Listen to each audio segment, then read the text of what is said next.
Assalamualaikum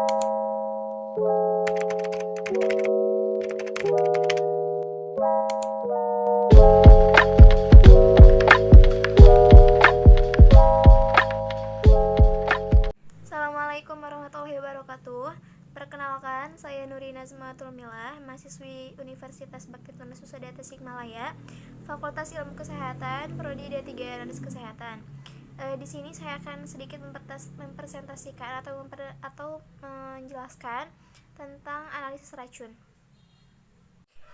Nah, dalam analisis racun itu ada beberapa analisis.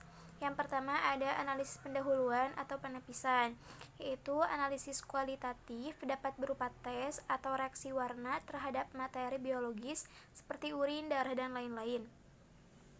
Dan yang kedua ada analisis lanjutan atau determinasi, yang berarti pemastian dugaan atau hasil pada analisis kualitatif apakah mengandung senyawa atau dugaan sampel kontaminan tertentu.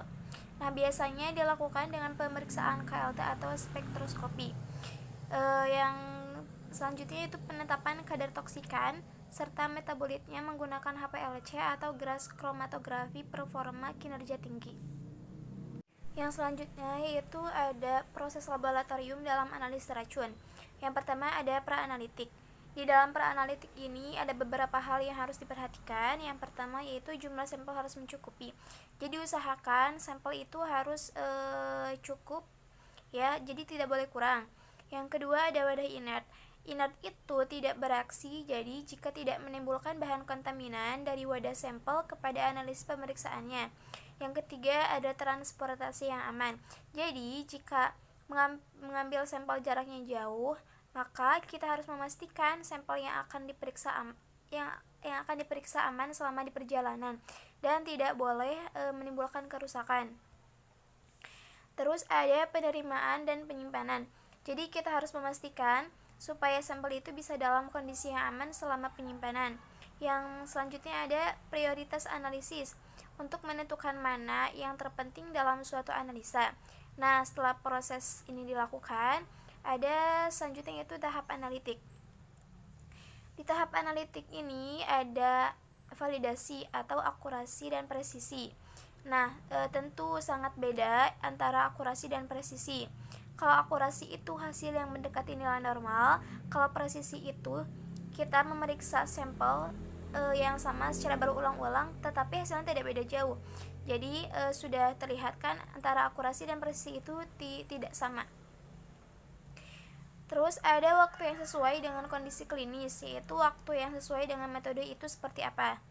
Dan yang selanjutnya ada post analitik. Di dalam post analitik ini ada beberapa hal juga harus diperhatikan. Yang pertama, mekanisme pelaporan, interpretasi hasil, rekaman hasil, dan penyimpanan residu atau sisa sampel. Nah, interpretasi hasil ini bermanfaat sekali untuk menunjang suatu kesimpulan dalam hal pemeriksaan dan juga harus bisa menyimpan data hasil rekaman dan mengelola residu sampel dengan baik. Terus ada sumber kesalahan. Nah, yang pertama ada tataran teknis. Prosedur analisis bisa jadi terjadi karena metode yang dilakukannya. Jadi kalau kita mau melakukan suatu pengukuran, apalagi menggunakan instrumen, kita harus memastikan bahwa prosedur analisis itu bisa berkontribusi terhadap terjadinya suatu kesalahan. Begitu pula dengan metode analisis, di samping itu juga ada akurasi dan presisi instrumen yang kita pakai itu dalam kondisi bagus atau tidak. Maka kita harus melakukan validasi selain metode instrumen yang mau dipakai. Metode analisisnya itu akurasi dan presisi instrumentasi. Tataran biologis yaitu variasi metode biologis dari sampel toksikologi, waktu pengambilan sampel. Dan ada tataran nosologi atau pengelompokan penyakit sifat farmakokinetik atau metabolisme toksikan. Yang selanjutnya ada pengambilan sampel. Di dalam pengambilan sampel ini juga ada beberapa yang harus diperhatikan. Yang pertama yaitu oleh yang berwenang seperti dokter forensik, polisi, dan dokter. Yang kedua ada berita acara. Jadi harus memastikan berita acaranya seperti apa. Dan yang ketiga ada informed consent artinya ketersediaan untuk respon yang diambil sampel. Yang keempat, ada data sampel. Data sampel yang meliputi identitas sampelnya dan sebagainya serta dugaan awalnya, jadi harus sesuai. Dan yang terakhir ada dugaan awal. Nah, untuk sampel sendiri ada beberapa jenis sampel. Yang pertama ada sampel biologis, yaitu matrik yang kompleks, endogen atau eksogen.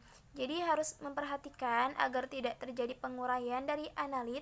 Artinya material atau sampel yang akan kita periksa ini tidak terjadi kerusakan ataupun faktor-faktor lainnya, dan juga sampel ini dilakukan tahap preparasi dulu, persiapan dulu. Biasanya meliputi hidrolisis, ekstraksi, pemurnian dan sebagainya. Terus yang harus dicegah terjadinya penguraian dari analit. Penyiapan sampel meliputi hidrolisis, pemurnian, ekstraksi yang tadi sudah disebutkan ya. Terus untuk darah ini harus 50 sampai 100 ml.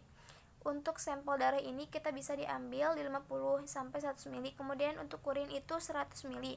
Jadi kalau untuk darah itu 50 sampai 100 ml dan kalau untuk urin itu 100 ml. Dan ada juga sampel non biologis. Jadi tidak hanya biologis saja yang bisa diambil, tetapi juga bisa non biologis.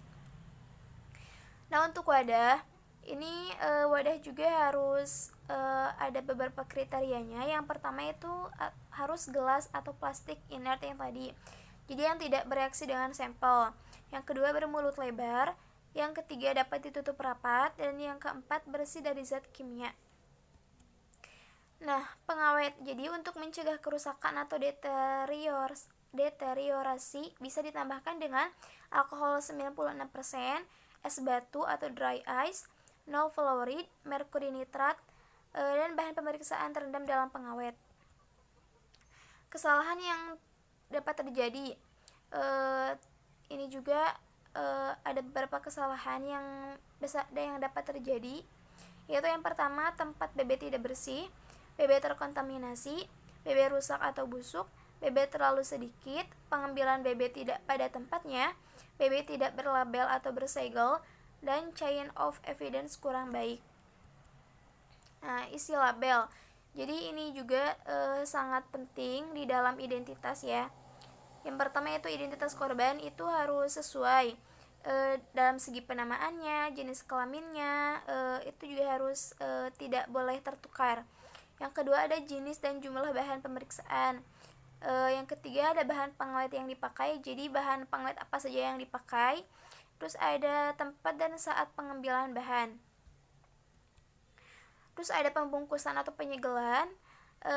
Terus ada tanda tangan dan nama terang penyegel, dokter yang otopsi. Yang terakhir cap stempel dinas dan segel dinas. Jadi isi dari label ini wajib harus ada semua yang ada di label. Jadi tidak boleh kurang atau tidak boleh ada yang terlewat dalam isi label. Terus yang selanjutnya ada penyiapan sampel urin. Umumnya dapat langsung uji penapisan dengan teknik imunoassay, dan kadang perlu pelakuan awal dengan pengaturan pH dan sentrifugasi untuk menghilangkan kekeruhan. Ini suatu hal yang wajar ya, karena biasa dilakukan pada tahap preparasi sampel. Dan ada penyiapan sampel darah, serum atau plasma. Jadi uji penapisan imunoassay, pada saat penapisan bisa menggunakan imunoassay. Yang kedua ada darah lisis atau menggumpal. Jadi kalau misalnya darahnya menggumpal atau lisis bisa dilarutkan dengan metanol, sentrifugasi, dan supernatannya yang dipakai analisis. Dan yang ketiga, jika menggunakan KLT atau kromatografi lapis tipis, sampel harus diekstraksi satu tahap atau bertingkat. Ya, jadi seperti itu. Dan ada uji penapisan.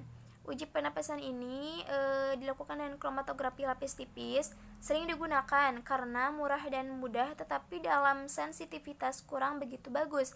Jadi jika dibandingkan dengan alat yang lain, contohnya imunoassay, biasanya digantikan dalam spektrofometer. Terus ada imunoassay, ini juga bagus, tapi kelemahannya di harga yang mahal untuk penggunaannya. Jadi setiap metode itu pasti ada kekurangan kelebihannya seperti itu. Uji pemestian. Di uji pemestian ini yang pertama ada memastikan identitas analit, Yang kedua, menentukan kadar. Yang ketiga, prinsip pemisahan dan dipastikan identitasnya. Dan yang terakhir, umumnya menggunakan teknik kromatografi yang dikombinasi dengan detektor. Dan biasanya teknik yang digunakan untuk memastikan itu tidak lagi memakai alat yang sederhana, tetapi memakai alat yang memiliki sensitivitas yang cukup bagus. Secara 100% keakuratan yang cukup tinggi, cukup baik, dan bisa teridentifikasi suatu analit atau suatu zat kontaminan atau racun, biasanya dengan sensitivitas yang tinggi. Artinya, dalam konsentrasi yang kecil itu bisa teridentifikasi. Kita bisa pakai tes kromatografi atau HPLC. Terus ada pasca analitik. Nah, di sini juga bisa konsultasi dengan dokter atau toksikolog untuk pemastian diagnosis dan tidak lanjutannya. Untuk pemastian interpretasi hasil dan menunjang diagnosis, tentunya untuk pengobatan berikutnya. Nah, untuk sampel yang digunakan seperti urin, kita harus melakukan dulu tes kualitatifnya, dilihat dari warna, bau, berat jenis, adakah kristal atau tidaknya. Dan untuk darah juga sama, harus melakukan tes analisa gas darahnya untuk waktu pembekuan dan lain sebagainya. Demikian presentasi yang saya sampaikan.